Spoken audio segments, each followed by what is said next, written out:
I'm going to help you with your math problem. Alright, so we have Max. And we have 5 steps up our icy mountain. Max is going to take 2 steps. Okay, Max, you're on 0. 1. Go back to 0 so we can show Grandma.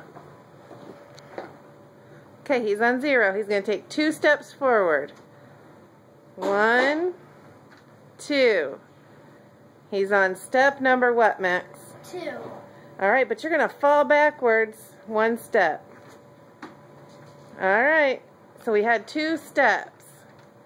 Now we're going to go 2 more steps. So step 3 and step 4. What number are you on, Max?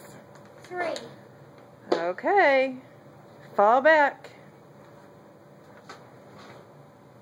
Okay, so how many steps did we take so far? 2. 4. 4 all together. Now we're going to take 2 more. There's step 5 and step 6. What number are you on?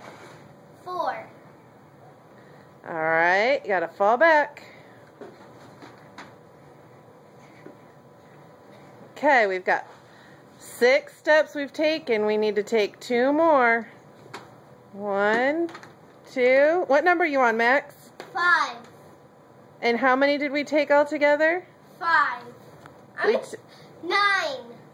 No, we took 6 plus 2. 8. 8 steps. How many steps? 8. And we're on what number? 5. How many steps does it take to get to number 5? 8. Good job.